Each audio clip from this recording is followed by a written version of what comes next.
जय हिंद दोस्तों। जैसे कि आपको पता है हम ऑप्टिक्स पढ़ रहे हैं और आज हमारी ऑप्टिक्स की 5th क्लास है। तो देखते हैं हमने जहाँ से पिछली क्लास से खत्म की थी उसे आगे से शुरू करते हैं। हमने लास्ट टॉपिक वहाँ पर क्या किया था? ऑप्टिकल फाइबर किया था। ऑप्टिकल फाइबर ऑप्टिकल फाइबर को क्या कहा जाता है? प्रकाश तंतु। प्रकाश तंतु एक बार इसको देख लेते हैं, ठीक है? क्या होता है, क्या नहीं होता।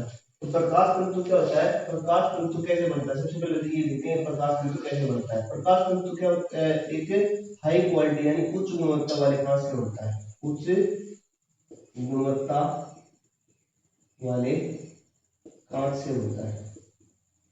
उच्च गुणवत्ता वाले कांच से बनता है और इसके अंदर क्या है? हाई रिफ्लेक्शन होता है। हाई इंटरनल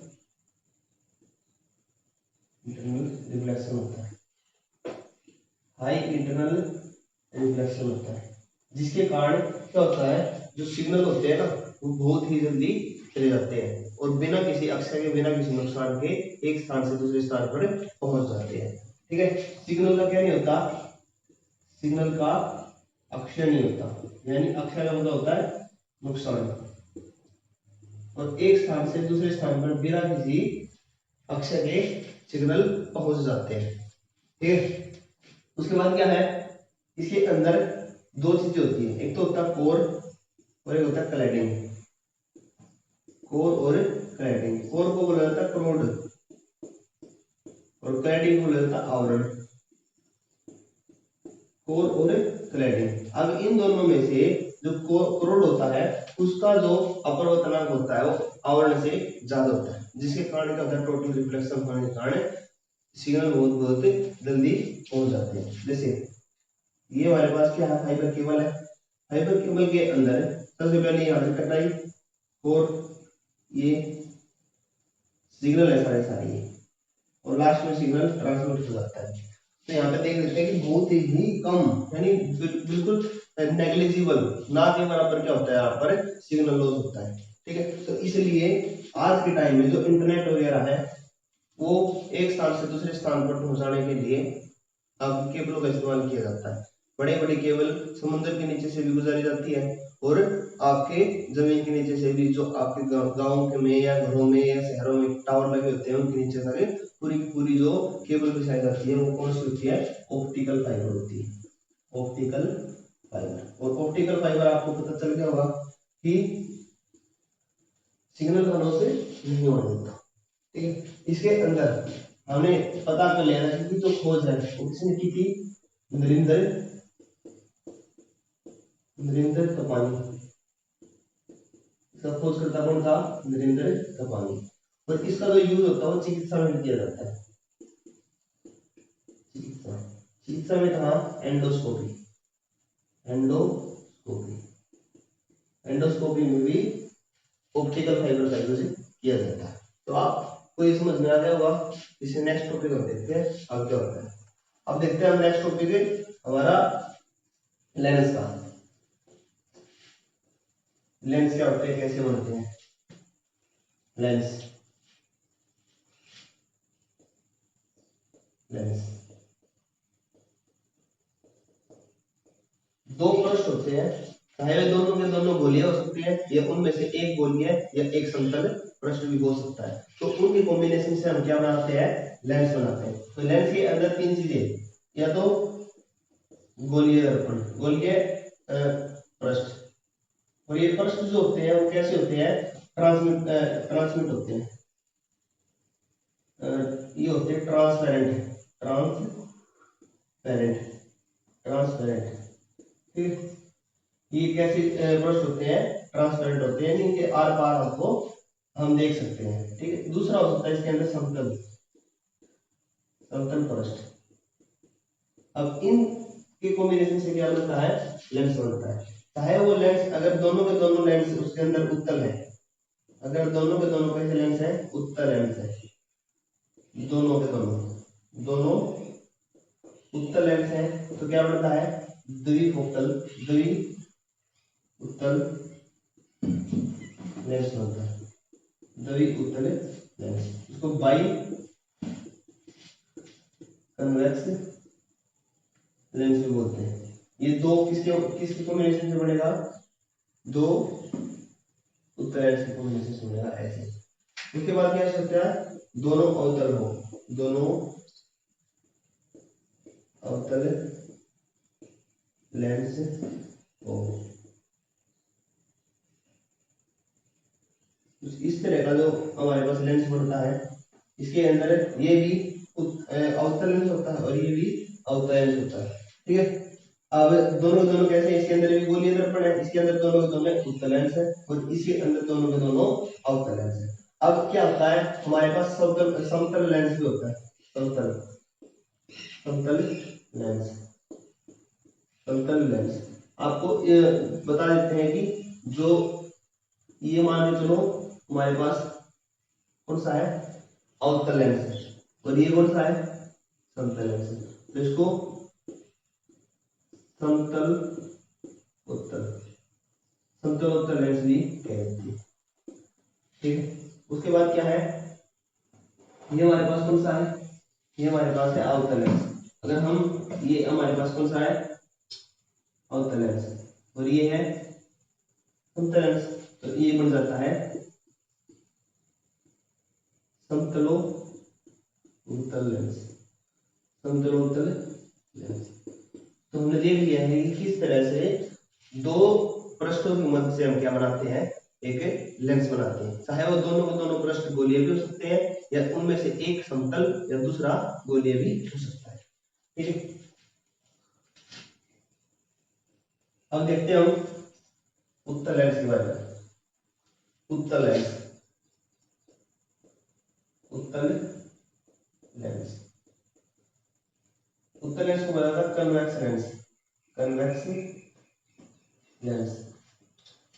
जो उत्तल लेंस होता है आपको पता है, दो उत्तल लेंस से मिलकर बना होता है, दो उत्तल लेंस से मिलकर बना होता है। इसकी पहचान अगर देखें तो ये क्या है, किनारों से पतला होता है, किनारों से पतला होता है और बीच से कैसा होता है, बीच से मोटा होता है। किनारों से पतला होता है और बीच से मोटा होता है। इसे कन्वर्जिंग लेंस भी कहा जाता है, यानी अभिसारी लेंस भी से कहा जाता है। अब अभिसारी से क्यों कहा जाता है, देखते हैं क्यों कहा जाता है।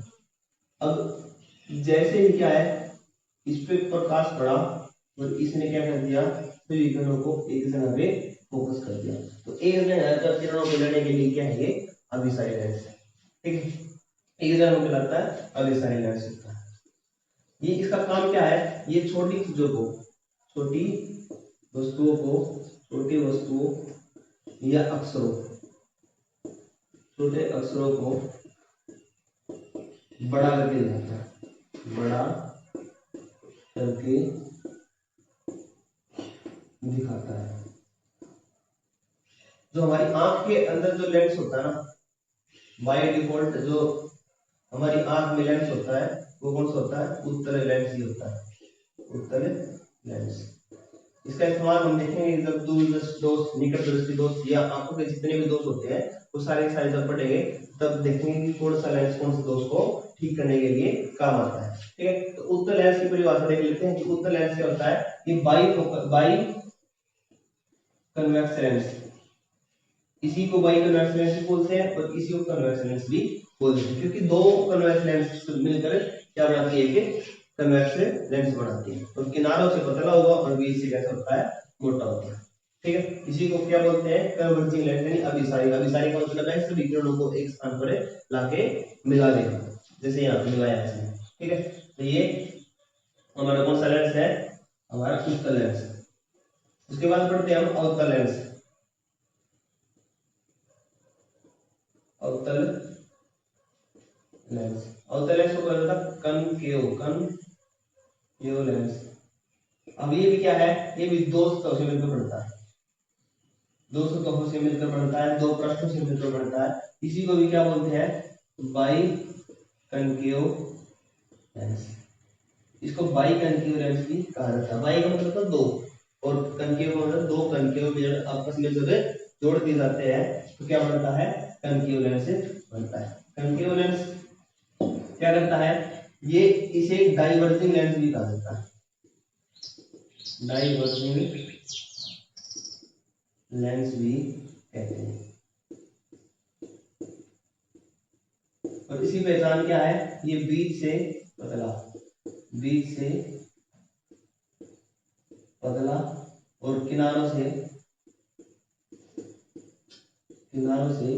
मोटा होता है, किनारों से मोटा होता है। बात क्लियर है। इसको डाइवर्जिंग लेंस क्यों कहा जाता है, अगर हम इमेज से समझे तो क्या है, ये हमारे पास अवतल लेंस। अब क्या करेगा ये, इसके ऊपर किरण टकराई, ठीक है, ये क्या करता है, इसको यहाँ पे आके इसको फैला देता है, यहाँ ही और यहाँ से इसको फैला देगा, ठीक है। तो इसको फैलाने से क्या है, इसकी जो इमेज है अगर हम पीछे देखते हैं तो कहीं पीछे बढ़ती है यहाँ पे, ठीक है, ये थोड़ी डॉटेड लाइन है ये, ठीक है। तो इसके कारण क्या है, ये जब किरणों को फैला देता है तो ये क्या करता है, जो बड़े अक्षर होते हैं ना, बड़े अक्षर या चीजें, बड़े अक्षर या वस्तु को छोटा करके दिखाता है, छोटा करके दिखाता है, ठीक है। ये सारी चीजें हम आगे भी पढ़ने वाले हैं। तो अवतल लेंस समझ में आ गया होगा, बीच से कैसा होता है, बिल्कुल पतला होता है और किनारों से मोटा होता है, ठीक है।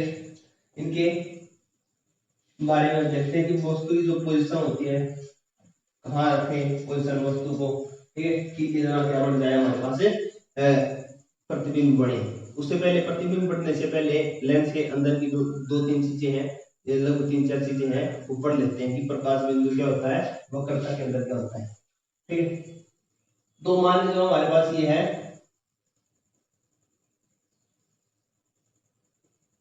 ये हमारे पास है उत्तल लेंस। अगर मैं इस लेंस को पूरा का पूरा बना दूं, देखो अब यहाँ पे देखना आप, एक गोली दर्पण है, इन्हें लेंस है ये, और एक गोली लेंस ये है। अगर क्या करता हूं मैं, इस सतह को यहां से लेकर और यहां तक क्या कर देता हूँ, इसमें इरेज कर देता हूँ, इरेज कर दिया, और यहां से लेकर और यहां तक मैं इसको क्या कर देता हूँ, इरेज कर देता हूँ। अब क्या हो गया यहाँ पे, देखो बन गया ना ऐसा कैसा लेंस, तो ये कैसा लेंस बन गया, उत्तल लेंस बन गया। अब यहाँ पे क्या है, वक्रता केंद्र, यहाँ पे वक्रता केंद्र है, उसके बाद आता है प्रकाशीय बिंदु, प्रकाशीय बिंदु, फिर मुख्य अक्ष, मुख्य अक्ष, मुख्य अक्ष के बाद है फोकस, फोकस, और फिर फोकस, ये पांच चीजें हमको पढ़नी है। आपको पता चल गया होगा कि ये किसका भाग है, गोले का ही भाग है। तो ये दो गोलों को मिलाकर, दो गोलों को मिलाकर क्या है, ये जो इस साइड वाला गोला है तो इसका केंद्र यहाँ पे होगा सी, और इस साइड वाला जो गोला है इसका केंद्र होगा सी। इसको C1 मान लेते हैं, इसको C2 मान लेते हैं। तो जब भी बड़े गोले का, यानी ये दो पार्ट बने हुए हैं, तो एक तो इसके अंदर कितने केंद्र होंगे, दो केंद्र होंगे, ठीक है। एक तो होता है C1 और एक होता है C2। तो वक्रता केंद्र हमको पता चल गया कि इसके अंदर C1 और C2 क्या होते हैं, दो केंद्र होते हैं। उसके बाद देखते हैं प्रकाशीय बिंदु क्या होता है। प्रकाशीय बिंदु क्या होता है, हमने दर्पण के अंदर ये जो चीज पढ़ी थी, ये पढ़ा था ध्रुव, लेकिन इसके अंदर ध्रुव नहीं होता, इसके अंदर क्या होता है, प्रकाशीय बिंदु होता है। वो तो इसका बिल्कुल सेंटर पॉइंट होता है ना, तो वो होता O, और उसी को क्या बोलते हैं, प्रकाशीय बिंदु, ठीक। O आपको जहां पे O दिखेगा वो क्या होता है, प्रकाशीय बिंदु। उसके बाद मुख्य अक्ष, वही बीचों बीच से प्रकाश अगर गुजरेगा केंद्र से, C1 से और C2 से और O से, तो प्रकाश की एक काल्पनिक रेखा वो क्या कहलाती है, मुख्य अक्ष कहलाती है। उसके बाद फोकस, फोकस क्या है, अगर वस्तु के द्वारा बना गया प्रतिबिंब, वस्तु है यहाँ पे आई और यहाँ पे बढ़ा, एक यहाँ पे है और यहाँ पे बढ़ा। तो ये जहां पर बढ़ेगा F1 F2 ये है और F1 ये है। तो जहां पर प्रकाशिक बिंदु और ये जो C2 है उसके बीच में कहीं ना कहीं क्या बढ़ेगा, हमारा फोकस बढ़ेगा। तो इसी को हम क्या बोलते हैं, फोकस बोलते हैं। यानी F2 पर क्या बनता है, फोकस। और प्रकाशिक बिंदु इसको क्या बोलते हैं, प्रकाशिक बिंदु को O, वह F2 के बीच की दूरी, F2 के बीच की दूरी, प्रकाशिक बिंदु O व F2 के बीच की दूरी को हम क्या बोलते हैं, स्मॉल f बोलते हैं। स्मॉल f का मतलब होता है फोकस दूरी। इन 5 चीजों से क्या है, हम आगे देखेंगे कि इमेज कैसे बनती है, कहाँ पे बढ़ती है और कैसे बढ़ती है। ठीक है, तो उत्तर लेंस के अंदर ऐसी सिचुएशन है और अवतल लेंस के अंदर ऐसी सिचुएशन होती है। हमने दर्पण के अंदर क्या पढ़ा था, दर्पण के अंदर मेन फोकस रहता अवतल दर्पण पर, और यहाँ पर हम मेन फोकस किस पे करेंगे, उत्तल लेंस के ऊपर करेंगे। ठीक है, उत्तल लेंस के अंदर कैसे इमेज बनती है, कैसे बनेगी, उसके बाद थोड़ी देर के बाद हम देखते हैं। हमने पहले किस में देखा था, पहले हमने अवतल दर्पण के अंदर सारी चीजें देखी थी कि हम वस्तु को कहाँ पे रखें, उसकी जो प्रतिबिंब है वो कहाँ पे पड़ेगा, उसकी प्रकृति कैसी है, उसका आकार कैसा है, सारी चीजें हमें इसमें देखते हैं। तो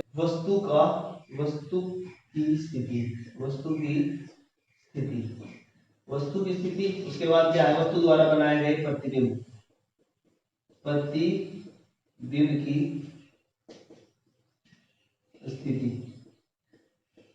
की स्थिति, फिर हम देखते हैं प्रतिबिंब का आकार,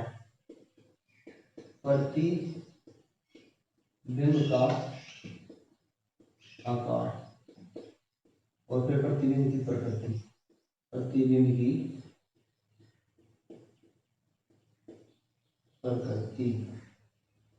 ये सारी चीजें हम देखते हैं। इमेज के माध्यम से देखेंगे हम इमेज कैसे बनती है, कैसे नहीं बनती है। तो सबसे पहले अगर हम इमेज बनाएं तो सबसे पहले हमारे पास कौन सा लेंस है, ये सारी की सारी जो चीजें होगी वो कौन से लेंस में होगी, उत्तल लेंस के अंदर।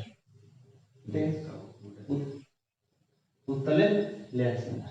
ठीक, आप देखते हैं सबसे पहले हमने क्या बनाया, एक उत्तल लेंस बनाया। हमको पता है ये क्या होता है, प्रकाशिक बिंदु होता है। ये F2 है, F1 है, ये F1, ये C1, F2 और C2। अब सबसे पहले हम बहुत ज्यादा दूर यानी अनंत मतलब इन्फिनिटी पर क्या करते हैं, कोई भी इमेज रखते हैं। तो इमेज यहाँ पर ठीक, अब यहाँ से तो इसका जो इमेज का रिफ्लेक्शन हो गया तो किस में से गुजर गया, F2 में से गुजर गया। यहाँ से गया तो किस में से गुजर गया, F2 में से गुजर गया। तो आपको पता होगा कि यहाँ से इमेज गई है तो प्रतिबिंब की जो स्थिति है वो कहाँ पे बढ़ रही है, F2 पे बढ़ रही है, F2 पे बढ़ रही है। जो प्रतिबिंब का आकार है वो कैसा है, प्रतिबिंब का आकार बहुत ही छोटा है। छोटे का इन द सेंस क्या है, बिंदु के आकार का, बिल्कुल बिंदु आकार। यहाँ पे देखो बिल्कुल छोटा सा बना हुआ है। उसके बाद प्रकृति कैसी है, वास्तविक है, दिखता हमको वास्तविक है, और कैसी बनेगी, उल्टी बनेगी, यानी उल्टा इमेज बनेगा इसका, वास्तविक है और उल्टी बनेगी। तो पहले फिगर से आपको समझ में आ गया होगा कि कैसे बनता है। उसके बाद दूसरे फिगर में देखते हैं, ये F1, ये C1, ये है O, F2 और C2। अब क्या करते हैं अब हमने सबसे पहले तो अनंत पे ली थी, अब लेते हैं हम C1 से परे, C1 से जब परे लेते हैं तो क्या होता है, यहाँ पे इमेज है, यहाँ पे गई और F2 में से निकल जाती है। उसके बाद क्या है, ये कहीं पे कहाँ पड़ेगी, बिल्कुल F2 और C2 के बीच में पड़ेगी। इमेज कहाँ पे पड़ेगी, F2 व C2 के बीच, F2 व C2 के बीच पड़ेगी। और प्रतिबिंब का आकार कैसा है, छोटा है। प्रतिबिंब का आकार छोटा है, तो कैसा है, वास्तविक है और उल्टा है। ठीक है, तो अनंत पे पड़ी थी पहले वाली F2 को उसका फोकस वो बना था। अब यहाँ पे क्या है C1 से परे है F2 और C2 के बीच में इसकी प्रतिबिंब स्थिति बनी है और आकार छोटा है और वास्तविक है उल्टा है। उसके बाद थर्ड कंडीशन में देखते हैं हम।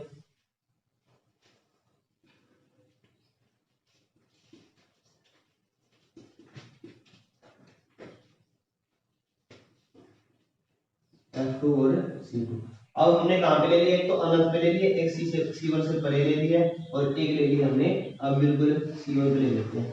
अब C1 पे लेने से क्या है, जैसे ही ये इमेज यहाँ से गई तो मेरे पास हो गई F2 से पास हो गई और दूसरी स्थिति में क्या है बिल्कुल इसमें से होके तो यहाँ पे तो बिल्कुल C2 के नीचे बढ़ेगी।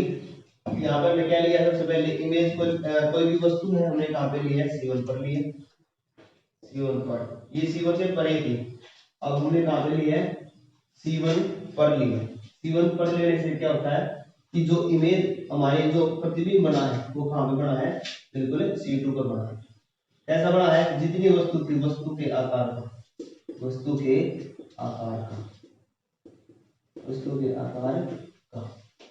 आकार का बना है। ठीक है, कैसा बना है लेकिन वास्तविक बना है और उल्टा बना है। बात क्लियर है। अब देखते हैं फोर्थ कंडीशन। फोर्थ कंडीशन के अंदर क्या है, इमेज यही रहेगी, ठीक है, लेंस तो यही रहेगा हमारे पास, ये C1 F1 O F2 और C2। अब हमने C पर रख दी C1 पर, अब C1 और F1 के बीच C1 व F1 के बीच में क्या रखते हैं हमें वस्तु रखते हैं। तो प्रतिबिंब की जो स्थिति है वो क्या बनती है देना, ये होगा और बिल्कुल इसमें से गुजारेंगे तो ये होगा, यानी C2 से परे इमेज बन रही है। कैसे बन रही है, बड़ी बन रही है, थोड़ी सी ज्यादा बड़ी नहीं है, बड़ी है वैसे, और आपको पता है कैसे बन रही है, वास्तविक बन रही है और उल्टा बन रहा है, वास्तविक और उल्टा। ठीक है, अब यहाँ पे देखना, आपको पता है वास्तविक और उल्टा कैसे बनता है, जब इस लाइन से ऊपर बढ़ जाए यानी मुख्य अक्ष से ऊपर बढ़ेगी तो मुख्य अक्ष से ऊपर बढ़ते ही तो कैसे हो जाएगी, सीधी इमेज बन जाएगी। लेकिन अब यहाँ पे क्या है, मुख्य अक्ष से नीचे बढ़ रही है, तो नीचे बढ़ रही है तो कैसी इमेज बन रही है, उल्टी। और उत्तल दर्पण है, हम भी कोई वस्तु देखते हैं तो हमको कोई ना कोई वस्तु दिखती है तो उसका मतलब है वास्तविक है, कोई ना कोई वास्तविक इमेज रियल इमेज बनी होती है। उसके बाद देखते हैं हम नेक्स्ट कहाँ पे इमेज बनेगी। हमारे पास है उत्तल lens C1 F1 O F2 और C2। अब C1 और F1 के बीच में हमने रख दी थी, अब वस्तु को रखेंगे हम बिल्कुल F1 पर। अब क्या है, ये इसके बीच में से गुजरेगी और एक गुजारने हमको बिल्कुल सेंटर से, तो ये कहीं नहीं मिलेगी, यानी F1 पर अगर वस्तु रखी है तो अनंत पर मिलेगी, अनंत पर हमको ऐसा महसूस होगा। ये वैसे तो ये मिलती नहीं है कहीं भी, लेकिन एक बिंदु ऐसा मान के चलते हैं हमें कि कहीं ना कहीं पर मिलेगा, तो बिंदु क्या है, अनंत है।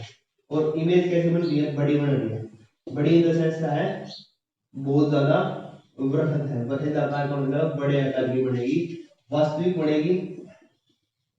और आपको पता है कहाँ पे है ये, मुख्य से नीचे है तो उल्टा इमेज बनेगा इसका। क्लियर है, ये 5 पॉइंट आपको क्लियर हो गए पूरी तरह से। अब 6 देखते हैं, 6 पोजीशन में क्या होता है। 6 पोजीशन के अंदर क्या है, एक बार फिर से देख लेते हैं बना के। उत्तल lens C1 F1 O F2 और C2। अब हमारी जो वस्तु की पोजीशन है वो कहाँ पे है, बिल्कुल F1 और O के बीच में है। तो सबसे पहले तो क्या है, ये गया और F1 से गुजर जाता है, लेकिन ये थोड़ा सा पीछे एक्सटेंड हो जाता है, बहुत पास हो गए और एक बना जाता है, इसके यहाँ से गुजारेंगे तो यहाँ पे, तो कहाँ पे बनता है इसकी इमेज, लेंस के जहाँ पे वस्तु रखी है ना वस्तु के पीछे, तो यहाँ पे क्या है, F1 व O के बीच में हमने रखी थी वस्तु, F1 और O के बीच में क्या रखी हमने वस्तु रखी थी। जो इसका प्रतिबिंब बना है वो क्या है, वस्तु के पीछे बना है, वस्तु के पीछे बना। तो कैसे आकार का बना है, बड़ा बना है, लेकिन कैसा है यहाँ पे आभासी लिखे हो, यानी बढ़ता हुआ प्रतीत होगा, बढ़ेगा नहीं, आभासी है। और ऊपर है तो कैसा है, सीधा। तो एक ही कंडीशन है इसके अंदर, और हमने दर्पण के अंदर भी एक लास्ट वाली कंडीशन देखी थी जहां पर आभासी और सीधा क्या बना था, प्रतिबिंब बनता था। तो ये बात क्लियर होगी सारी की सारी। अनंत पर वस्तु है तो F2 पर बनेगी, ठीक है। जितना हम लेंस के पास आते रहेंगे इमेज बड़ी बढ़ती रहेगी, ठीक है। C1 से परे है तो F2 और C2 के बीच में बनेगा, F2 और C2 के बीच में हमने ये बना था, फिर C2 पे बनेगा, फिर C2 से परे बनेगा, फिर अनंत पे बनेगा, और फिर वस्तु के पीछे बनेगा। तो ये सारी कंडीशन ऐसी होती है। और अवतल लेंस के अंदर दो ही इमेज बनती है, वो भी कैसे बनती है, आभासी बनती है। वो इतना ज्यादा इंपॉर्टेंट हमारे है नहीं है। तो लेंस का इस्तेमाल कहाँ कहाँ होता है, अब ये देख लेते हैं लेंस का इस्तेमाल कहाँ होता है। Uses of lens, uses of lens, lens का जो इस्तेमाल है आपको पता होगा चश्मे बनाने में, चश्मे बनाने में। दूसरा पॉइंट क्या है, दूरबीन बनाने में, दूरबीन बनाने में, दूरबीन बनाने में। उसके बाद क्या है, सूक्ष्मदर्शी बनाने में, सूक्ष्मदर्शी बनाने में। इन चीजों में किसका इस्तेमाल होता है, मैग्नीफाइंग ग्लास, मैग्नीफाइंग ग्लास बनाने में। आप इमेज की मदद से भी देख रहे होगे कि हम कहां कहां किस चीज को लेंस की मदद से बना रहे हैं। चश्मा बनाने में भी, दूरबीन बनाने में भी, सूक्ष्मदर्शी बनाने में भी, और मैग्नीफाइंग ग्लास बनाने में इन सब का इस्तेमाल किया जाता है। अब इससे आगे देखते हैं, आंखों में बहुत सारे क्या हो सकते हैं, रोग हो जाते हैं, दोष हो जाते हैं। उन दोषों को और रोगों को पढ़ लेते हैं। आंखों के दोष, आंखों में दोष और रोग। आपने एक ट्रैकोमा का नाम सुना होगा, ट्रैकोमा क्या है, ये है आंखों की बीमारी। नंबर 2, ट्रैकोमा के बाद रतौंधी सुना होगा, रतौंधी ये क्या है, विटामिन ए की कमी से बना हुआ आंखों के दोष। हम देख लेते हैं आंखों के दोष, आंखों के दोष या रोग, आंखों के दोष या रोग। अब आंखों में कौन कौन से दोष होते हैं, कौन कौन से रोग होते हैं, रोग देख लेते हैं आप। ट्रैकोमा किसकी बीमारी है, आंखों की बीमारी है। नंबर 2, रतौंधी, विटामिन ए की कमी से होने वाला रोग है। नाइट ब्लाइंडनेस भी बोला जाता है इसको, नाइट ब्लाइंडनेस। अपनी भाषा में क्या बोलते हैं इसको, राचौंध आ गया, रतौंधी, ठीक है। उसके बाद है डाल्टोनिज्म, लालिमा छा जाती है डाल्टोनिज्म में। फिर उसके बाद देखते हैं हमें कुछ दोष। सबसे पहले देखते हैं हमें दूर दृष्टि दोष, फिर होता है निकट दृष्टि दोष, निकट दृष्टि दोष। फिर होता है जरा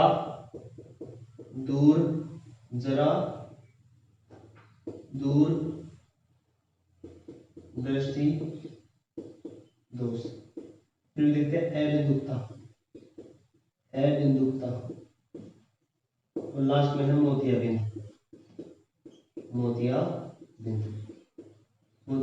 ये दूरदृष्टि दोष, निकट दृष्टि दोष, जरा दूरदृष्टि दोष, अबिंदुकता और मोतियाबिंद। किस तरह से आदमी को या आदमी की आंखों के अंदर क्या होता है, दोष आते हैं, ये सारी चीजें हम पढ़ रहे हैं। सबसे पहले क्या पढ़ते हैं हम, दूरदृष्टि दोष को पढ़ते हैं। दूरदृष्टि दोष की क्या क्या चीजें उसके अंदर होती हैं। तो दूरदृष्टि दोष, दूर दृष्टि दोष, इसको इंग्लिश में क्या बोलते हैं, हाइपर मायोपिया, हाइपर मायोपिया यानी बहुत ज्यादा दूर। इसका मतलब क्या है, इसके अंदर बहुत सारे बहुत बार कंफ्यूजन हो जाता है कि दूरदृष्टि दोष है तो कहने का मतलब ये सोचते हैं कि दूर की वस्तुएं नहीं दिखेंगी, लेकिन ऐसा क्या है, बहुत ज्यादा गलत है। तो इस दूरदृष्टि दोष का मतलब है दूर की वस्तु तो दिखेंगी, दूर की वस्तु दिखेगी, अच्छी दिखेगी, अच्छी तरह से दिखेगी, ठीक है, लेकिन पास की वस्तु नहीं दिखेगी, नहीं दिखेगी, पास की वस्तु नहीं दिखेगी। अगर कोई बच्चा, अगर कोई व्यक्ति जो क्या है दूरदृष्टि दोष से पीड़ित है तो उसको दूर की वस्तु तो दिखेगी, दूर की वस्तु दिखेगी, दूर की वस्तु उसको दिखेगी, लेकिन पास की वस्तु उसको नहीं दिखेगी, पास की वस्तु नहीं दिखेगी। पास की वस्तु नहीं दिखेगी का मतलब क्या है कि जो भी बच्चा है वो अखबार या किताब बुक वगैरह पढ़ रहा है तो उसको वो जो अक्षर है वो नहीं दिखेंगे। तो उसके लिए क्या है, तो उसके अंदर देखते हैं कि क्या हो जाता है, जो इमेज है वो इमेज है और रेटिना के पीछे बनती है, रेटिना के पीछे बनती है, जिसके कारण पास की वस्तु है वो देख नहीं पाता इंसान। तो अब देखते हैं कि रेटिना के पीछे कैसे बनती है। ये है हमारी आंख का अंदर का स्ट्रक्चर, और हमारी आंख में कौन सा लेंस होता है, उत्तल लेंस। अब जैसे ही प्रकाश की कोई किरण आई उसने इसको क्या कर दिया, पीछे तक स्टैंड कर दिया। ये आपको पता है उसका होता है, बिल्कुल सीधी सीधी रहेगी, और ये है पीछे। तो ये हमारे यहाँ पे होता है रेटिना, और ये है पीछे बढ़िया। रेटिना के पीछे इमेज जैसे ही बढ़ती है तो आदमी कौन से दोष से ग्रसित हो जाता है, वो होता है दूरदृष्टि दोष से ग्रसित हो जाता है। तो इस इमेज को आगे लाना है, बिल्कुल रेटिना पे लाना है, तो उसके लिए क्या करते हैं, जो डॉक्टर होते हैं वो क्या करते हैं, एक लेंस लगा देते हैं। वो लेंस कौन सा होता है, ये देख लेते हैं, ये हमारी आंख, ये उत्तल लेंस, और बाहर भी कैसा लेंस लगा देते हैं कि उत्तल लेंस लगा देते हैं। थोड़ा सा इसको अंदर ले जाएगा, यहाँ से अंदर आके बिल्कुल यहाँ पे आ जाएगी, और ये बिल्कुल बीचों बीच से आ जाएगा, यहाँ से थोड़ा सा ऐसे करके यहाँ पे। तो जो इमेज हमारी रेटिना के पीछे बन रही थी, अब इस लेंस की मदद से क्या हो गया, वो बिल्कुल रेटिना के ऊपर फिक्स हो गई। तो रेटिना के ऊपर फिक्स हो गई तो अब ये दूरदृष्टि दोष है, दूरदृष्टि दोष अब क्या हो गया, ये ठीक हो गया, ठीक है। अब ये कैसा हो जाता है, ठीक हो जाता है, और इमेज रेटिना पे बन जाती है। तो यहाँ से हमको एक चीज पता लग जाती है कि दूरदृष्टि दोष को ठीक करने के लिए, दूरदृष्टि दोष को ठीक करने के लिए कौन सा लेंस लगाया जाता है, कौन सा लेंस लगाया जाता है, उत्तल लेंस, उत्तल लेंस, जो हमारी आंख के अंदर भी होता है, और हम बाहर चश्मे के रूप में भी किसको ले लेते हैं, उत्तल लेंस को ले लेते हैं, ठीक। तो उत्तल लेंस से हमारी आंखों का दूरदृष्टि दोष क्या होता है, ठीक हो जाता है। अब देखते हैं हम निकट दृष्टि दोष, मायोपिया।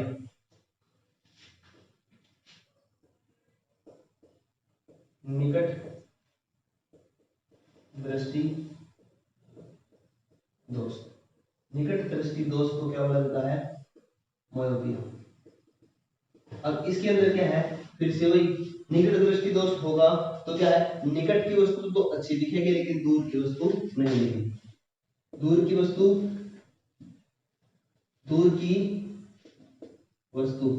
दिखेगी नहीं दिखेगी, लेकिन पास की वस्तु दिखेगी, पास की वस्तु तो दिखेगी लेकिन दूर की वस्तु में नहीं दिखेगी। तो इसको क्या बोलते हैं, मायोपिया बोलते हैं। तो इसको देख लेते हैं एक बार फिर से इमेज के थ्रू। हमारी आंख है, लेंस, उत्तल लेंस। जैसे ही प्रकाश की किरण टकराई, ये पहले इमेज थी, दूसरी टकराई तो यहाँ पे, और तीसरी टकराई तो यहाँ पे, यानी हमारे रेटिना से पहले ही इमेज बन जाती है। इसके अंदर क्या बनती है, रेटिना से आगे, रेटिना से आगे इन द सेंस क्या मतलब है कि रेटिना से आगे इमेज बन जाती है। और रेटिना से आगे इमेज बनती है तो हमको पास की वस्तु तो अच्छी तरह से दिखती है, लेकिन दूर की वस्तु देखने में हम क्या होते हैं, असमर्थ होते हैं। तो इसको ठीक करने के लिए डॉक्टर क्या करते हैं, पेशेंट को क्या लगा देते हैं,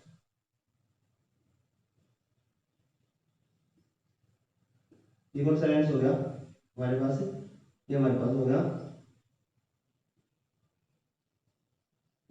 अवतल लेंस, ये होगा अवतल लेंस। तो इसका इस्तेमाल निकट दृष्टि दोष को ठीक करने के लिए इसका इस्तेमाल किया जाता है, अवतल लेंस का इस्तेमाल किया जाता है।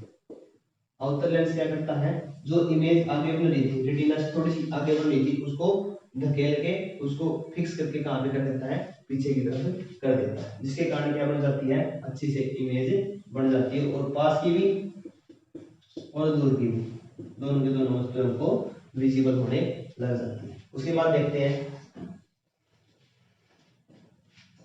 जरा दूरदृष्टि दोष, जरा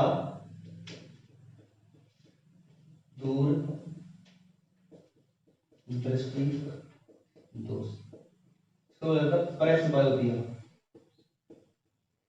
प्रेस बायोपिया।